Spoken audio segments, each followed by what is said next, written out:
Good morning, everybody. On today's video, it is not a review on these two, but don't lose hope on that. But today, I thought I would give you something that you have been probably asking for a while. What the fuck actually happened between me and Kai? Or Queen, whatever you prefer. Her name was Kai, but we call her Queen. This is the complete timeline.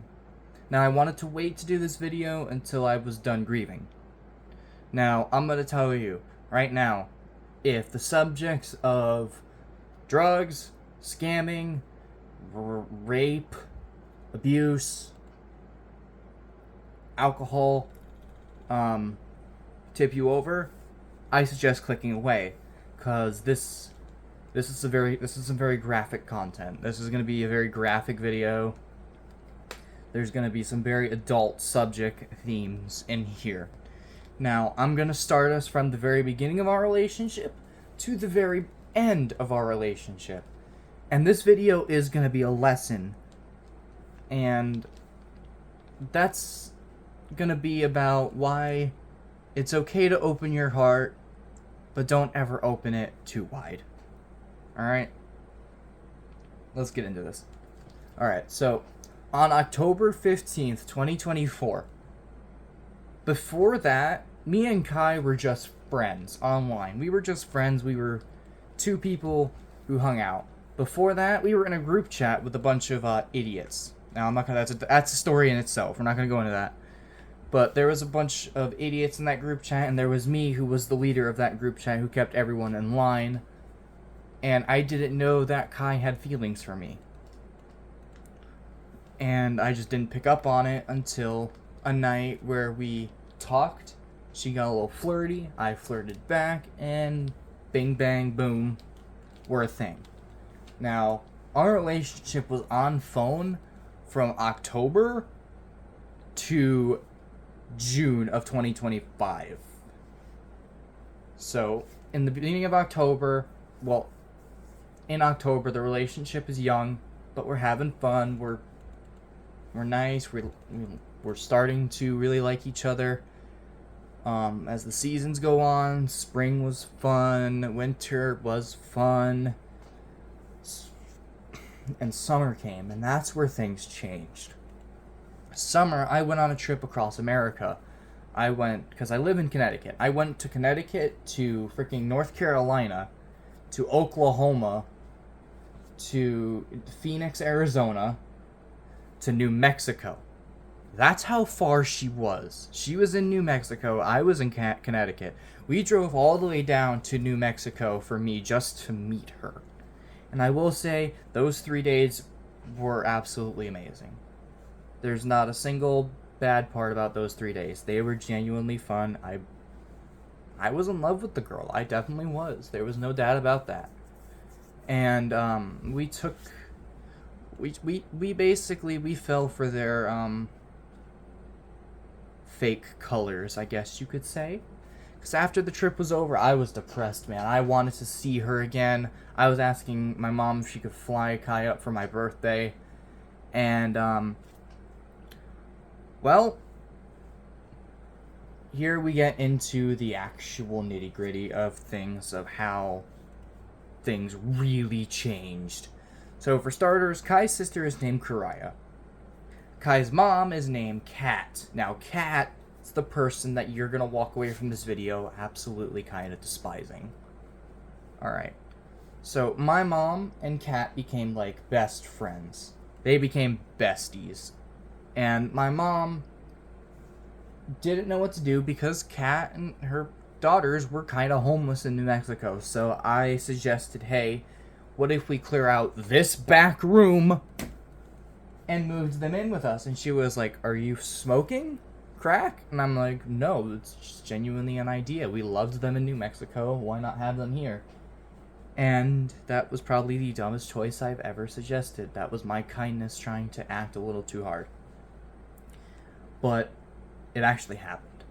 They moved in with us. They came all the way down from fucking New Mexico to Connecticut and lived with us. Kai and her sister and her mom lived with us for damn near almost a year.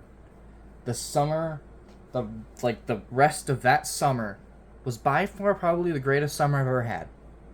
Because I wasn't lonely. I had someone. We were all friends. We were partying. We loved each other. We were all friends at that point. No one had any bad blood. We were friends. Then her mom started showing her true colors. Her mom, no longer under watch of the authorities in New Mexico, I guess, or whatever, gave her the green light to start drinking. And this is where things changed, because Kat had bad alcohol issues. She had drunk episodes.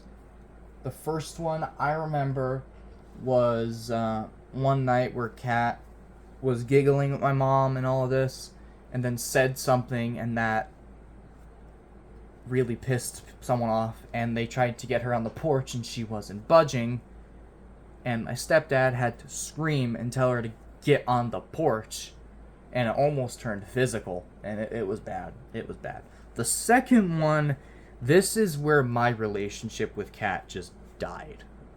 The second one was when Kat started to drink a hell of a lot more, and she was making dinner, and I'll be honest, I'm a picky eater. I am a picky eater. And she was making food, and she wanted me to try it, and I was like, no thanks, and she wasn't respecting my wishes, so she goes over to Kai and guilt trips her by saying, really, this is the boy? This is the boy? We're gonna have to have a wedding at McDonald's if he doesn't try shit. And this just breaks Kai's heart. She's sad and miserable, and it's really upsetting. So I go in there, and I say, hey, what the fuck, why did you do that? And she's drunk, and she's running her mouth, she's not letting me speak. At one point, she had the eyes of, I'm about to punch you. She almost swung on me.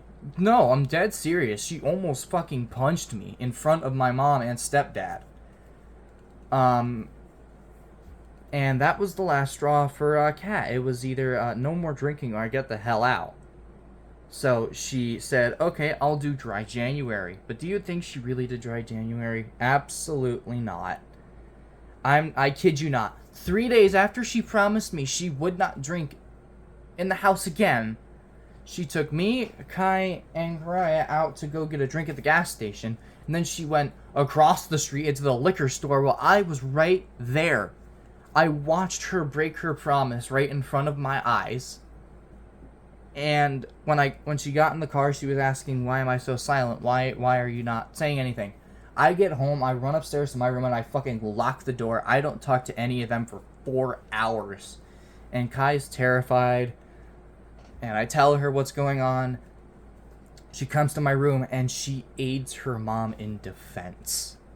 And that is where things really spiraled. Because we learned that day that Kai has an extreme bias against her poisonous, drunk, abusive mother. And that's really bad. That's really bad. I'm telling you guys, that's really bad. So eventually I just said, okay, this is not a fight I want to have anymore. So I let it go. And then the last straw of a drunk episode with Kat was when my mom and stepdad brought her downstairs just to have a talk with her. After everything we've done for them. Bring her into the house, give her daughter somewhere to live, even give them fucking school. Kai and Karaya went to the same fucking high school as me for almost a full school year. We gave them education, we gave them a goddamn roof, and Kat has the audacity to come down and look at my mom and say, you're mean. You are a mean woman. And that ends the conversation right there. She comes upstairs, and Kat has the audacity to say, the conversation went good. It was a good conversation. I didn't know it went like that until like a week later. But the same night that happened, I went downstairs to ask what the hell happened. So I go back up, and why did you do that? And she just runs her mouth out, your mom's mean, your mom's mean, da da da da da da. And, I don't remember what happens after that causes it. I think it was a retry of the talk, and Kat storms upstairs, and my stepdad's pissed, because my mom's kind of crying, and my stepdad's screaming at Kat to get her ass downstairs and talk, and she's running off like a fucking toddler. She's in the room, and I'm in the room here, and, this is where I'm gonna reveal that I was pretty much under the control of, Kai's family. Because I was in a relationship with Kai, a really, really deep one, I had bias, and I could not take my own parents' word, and I only could take theirs. And I stood in that room while my stepdad came upstairs and banged on the door and said, "Hey, come downstairs, we're not done." And Karaya is freaking the fuck out because she has PTSD of her, I want to say it was her first stepdad, did some stuff to her, and I'm not going to go into detail because, it's not really my business. But Karaya has a lot of PTSD, and she's in here screaming, terrified. Kat's over here drunk, hugging her daughter, and saying, calling my parents monsters and all this. And I come in and I give her a hug, because even though things are going bad, I will still be kind, because that's just who I am. I'm sitting in this room. I sit here for a good 4 hours. I camp out until my parents cool the hell down. And, this is where things split. Kat realizes that she doesn't feel welcomed here anymore when she just is being told to put down the bottle, and she doesn't like that. So she makes the decision of, okay, we're gonna go back. We're gonna leave, we're gonna go back. And this splits Kai, because she wants to stay here. She loves me. And her mom's word is defying her feelings, essentially. It's basically, hey, either stay here with him or come back with me, and I'm your mom. I made you in all of this. And Kai gets split, and like for 2 weeks it's indecision of what's gonna happen, and then it just doesn't happen. 3 weeks later, things are peaceful again. Another 2 weeks later, things are done. As in Karaya and Kat make the decision of, you know what, we're just gonna go. Kai can stay here. We filled out all the paperwork that she has for all of her appointments. She stays here. Kat leaves with Karaya to go back to Colorado, because that's where they originally came from. They go to Colorado, and Kai stays here for 3 months. A good 3 months. She stays here, and things are peaceful. Things are absolutely fine. My relationship with Kai was fucking peaceful. No, we loved each other. Her mom is what absolutely destroyed us, because she was pissed that her daughter was not with her. So what happens is Kat starts poisoning Kai through the phone, telling her all this made up shit about my mom, making her look like the bad guy, and not wanting to ever come downstairs anymore. And whenever I come downstairs, she gets pissed because I'm not up here with her. And this was summertime. This was a hot-ass summer. So it was always hot up here, and I just simply didn't want to be up here. And it pissed her off that I just didn't want to be up here. And it was a decision of Kai's word against my parents. And one day, I fucking... wait, no, this wasn't summer. No, this was spring. Either way, it was fucking hot. One day, I snapped.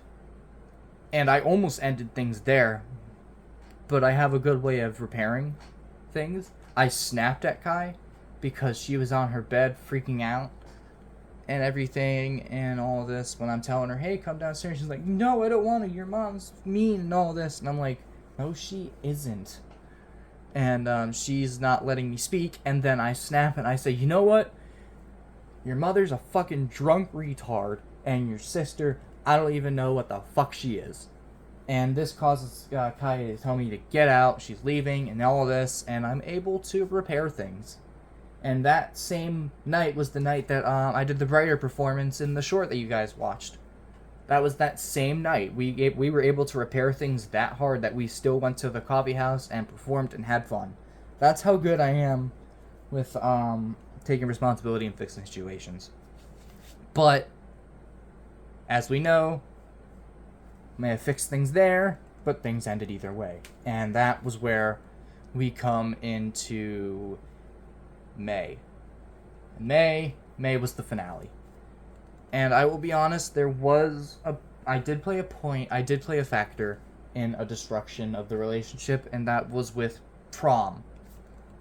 So you guys know how I absolutely kind of despise my Hammond collection Spinosaurus, but even though I still love it, well, I went into deep dive detail on a video where I broke down collecting mistakes. Yeah, I spent $179 on that thing instead of buying the prom tickets for us.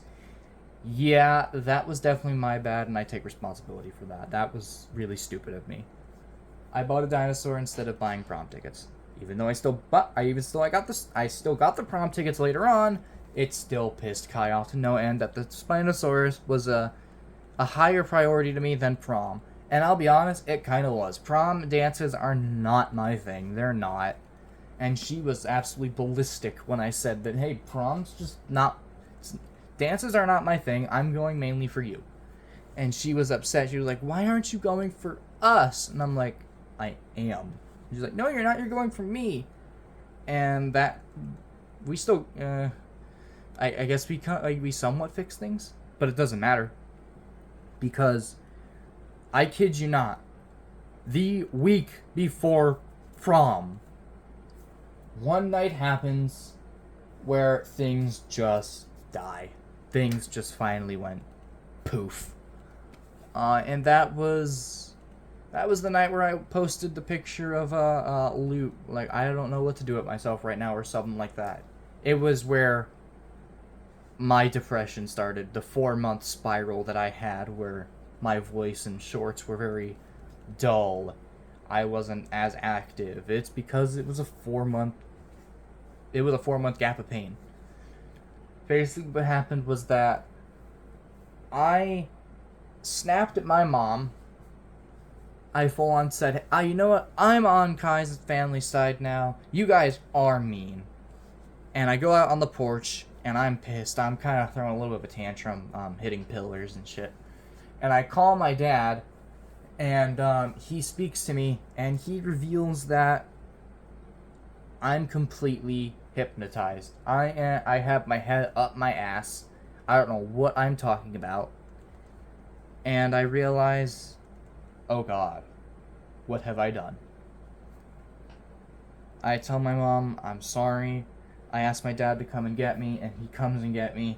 And here is where the most pressing part of this whole entire chapter came in, was the 2 weeks. The 2 weeks in May. I want to say it was it was mid-May. It was 2 weeks. My dad came and got me. I stayed at his place. And that was one of the hardest nights of my life. He legitimately said, put your phone up. Like, he didn't let me have my phone. It stayed on the TV stand. I could not have my phone. We played video games. We played GTA until 4 o'clock in the morning. The next day after that, we did it again. And then... No, actually, no. We went up to old parts of my life, as in, like, old places up. We drove. We took a nostalgia ride to get my mind off of things. And the time came to face the music. So we came back to my house here. And we sat Kai down and tried to talk with her. And it didn't go well. Because she was stuck with her mom's word. And I knew that there was no fixing this, but hey, why not try? And obviously things didn't go well. Kai absolutely dipped the room. We gave up. And I went back with my dad. Before I went with him, I went upstairs to gather my things. And she's on the floor crying by the door. and she's just crying. She's like, what can I do? What do I do? And I'm telling her what went wrong, and she's like, no, my mom's fine. And no, it's not. If she really wanted to fix things and keep things, then she would have cut her mom off. But she didn't. And I didn't tell you about the worst drunk episode with Kat. There was one night where she was drunk, and I think her great grandmother or something like that was in the hospital, and she's drunk and she's by the stairs. And if you are smart, then you know drinking and walking downstairs is not a good fucking idea. So she's by the stairs. She literally has her phone in hand, probably a little woozy, slips and fucking hits a glass pillar on like the midpoint of the stairs, shatters it. There's blood all over the stairs. It looked like a fucking murder. It was horrendous. Kat was drunk, so there was a bunch of blood. She was screaming, and my mom and stepdad got up. They didn't know what the hell to do because Kat was drunk and she wasn't taking anyone's help. And this is the part that legitimately traumatized me. So I'm sitting there, standing with Kai by her mom on the stairs, and she starts tugging on my pant leg, drunk on the floor, asking for my super glue I use for my customs. Give me the super glue. Give me the super glue. As she was gonna close her fucking open drunk wound with super glue while intoxicated, tugging on my pant leg. And this was legitimately traumatizing. Like, legitimately, this traumatized me. She was tugging on my pant leg. And so I eventually say, screw it. I call 911. I call an ambulance. An ambulance comes, and this is like, I want to say this was maybe January, maybe December. It was there was a major ice storm before. There was ice on the ground. The driveway was pretty much ice. There was snow. We had like a foot of snow over here. There was ice on the driveway. It was like probably 22 degrees out, and I'm in boxers because this was like at fucking 12 o'clock in the morning. I'm in boxers. Me and Kai we were in bed being us, and this fucking happens, and I have to call an ambulance, and I have to go put on a hoodie while I'm in boxers and run up the goddamn like driveway. My driveway up here is almost half a mile, and I have to run up there in boxers, like in socks, while it's ice out, and it's freezing, and I have to wave the ambulance down to come down here, and for the paramedics to assess Kat, tell her that she needs to lay off the drinking, but does she? No. Anyway, that was the worst one with Kat's drunk episodes. And get back to where we were. So I go with my dad on the night where Kai just couldn't take it anymore. The conversation went horrible. My mom gives me like $60. She gives me $60, tells me to go distract myself while I'm crying, hanging onto my dad's car, because this was very bad. And she gave me the $60, and I went to Walmart and I found a big convoy. So this figure's very special to me because it will remind me always of that time. I remember going into Walmart, crying, having that money, going into the toy section and only seeing G2 Grimlock, a few deluxes, going and looking like, pulling back the shelves, and I see him, and I'm like, okay. So I get Big Convoy. And there's not much to do with that. I got Big Convoy that night. But it was soul-shattering to have to witness my very first good relationship go up in smoke because her mom was not happy with the fact that Kai made the decision to stay.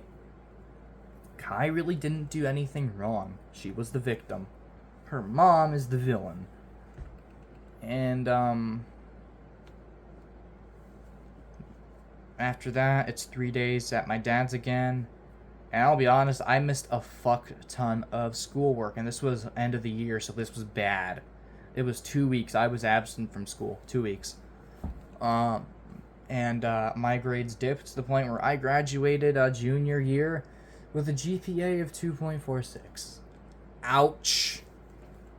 Yeah, that definitely stings, but hey, high school GPA doesn't mean dick in life anymore, so that's a plus, but ouch.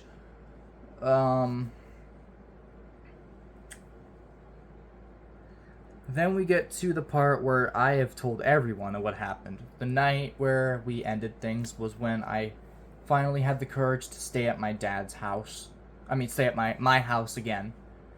And I go to my room and I text Kai, "Hey, I love you. This has gone to be too much. I can't do it anymore. I'm sorry, but I want to be done." And she calls me a coward. She calls me a coward after everything that I have done for her. She calls me a coward. That still hurts. I went to New Mexico to meet her. I fucking moved her in. I tolerated her mom's drunk episodes. And she calls me a coward. Wow. Yeah, that still fucking hurts. So things end. And the next day, this is where we're going to turn from okay, that's messy to okay, yeah, that was bad. So the next day, I go to school, and it's an art meeting. I have my National Art Society meeting, which National Art Society is like a special prestige program for artists that I was able to get in. I go to school wearing red sunglasses because I didn't want people to see my tears. I go to school listening to music. I'm wearing red sunglasses. I'm waiting for the meeting, and I'm just sitting there. The glasses are fogging up because I'm fighting tears because I don't want to cry in my meeting. I'm sitting there, I'm fogging tears, waiting for the door to open. I go up. I don't even have the guts to go into the meeting. I'm sitting outside by the door the entire time, like a shooter almost. I had red sunglasses on, wearing a face mask. I looked like a shooter. And I wanted to do something that was really bad. There was a glass case that displays the student art, and my mind was contemplating jumping into that glass case. So before I could do that, I call my dad and I tell him what the hell's going on. This is him. He gets up. Like, he wakes up, I tell him, and he says, "Okay, I'll be on the road in like 4 minutes." So he jumps in his car, drives down to the school, while I go and see my school therapist. And they take me to a crisis center, and I spend a good 5 hours in a crisis center. Not in a straitjacket, but like talking to someone, explaining.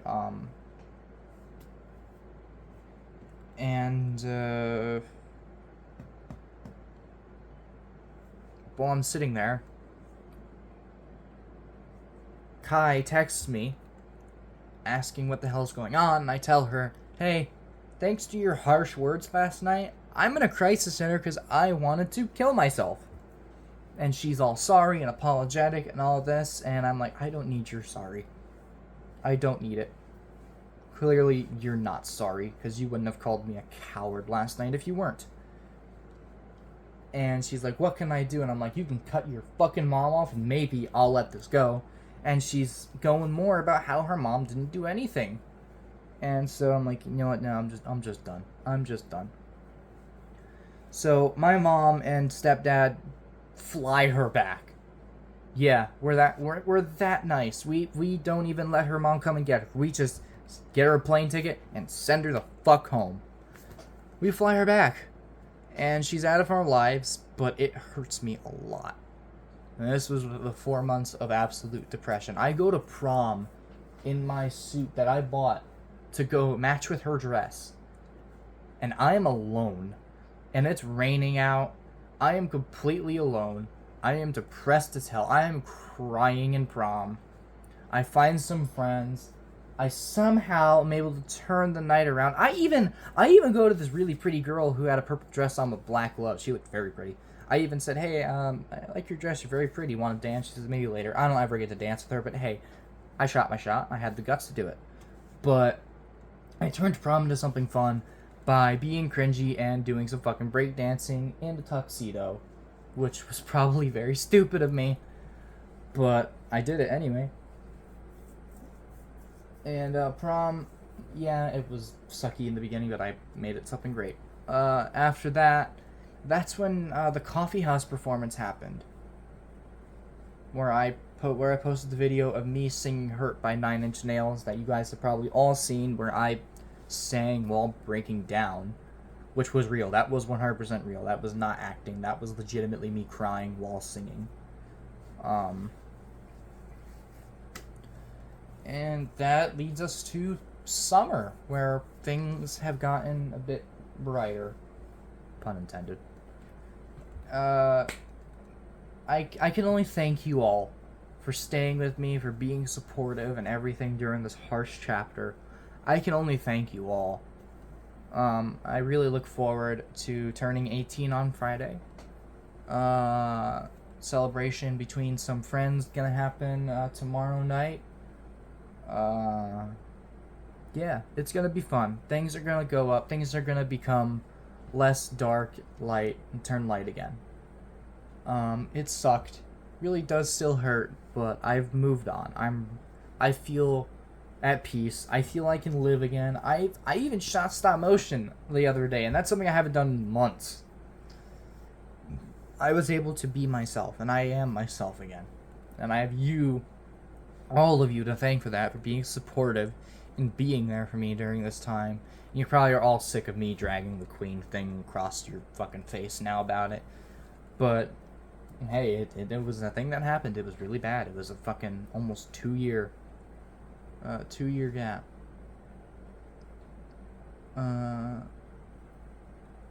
There were some major highlights between me and Kai that were legitimately no bad things happened, and that was our first anniversary. I rocked a suit, she bought a fucking dress, and we went to a opera. I am not kidding. We went to an opera. We spent our anniversary watching an opera, and it was really fun. It was really fun. I'll never forget it. But yeah, case closed. Case closed. I will catch you guys in next review, or whenever I do. But I love you all, and that is the complete timeline of Kai and me.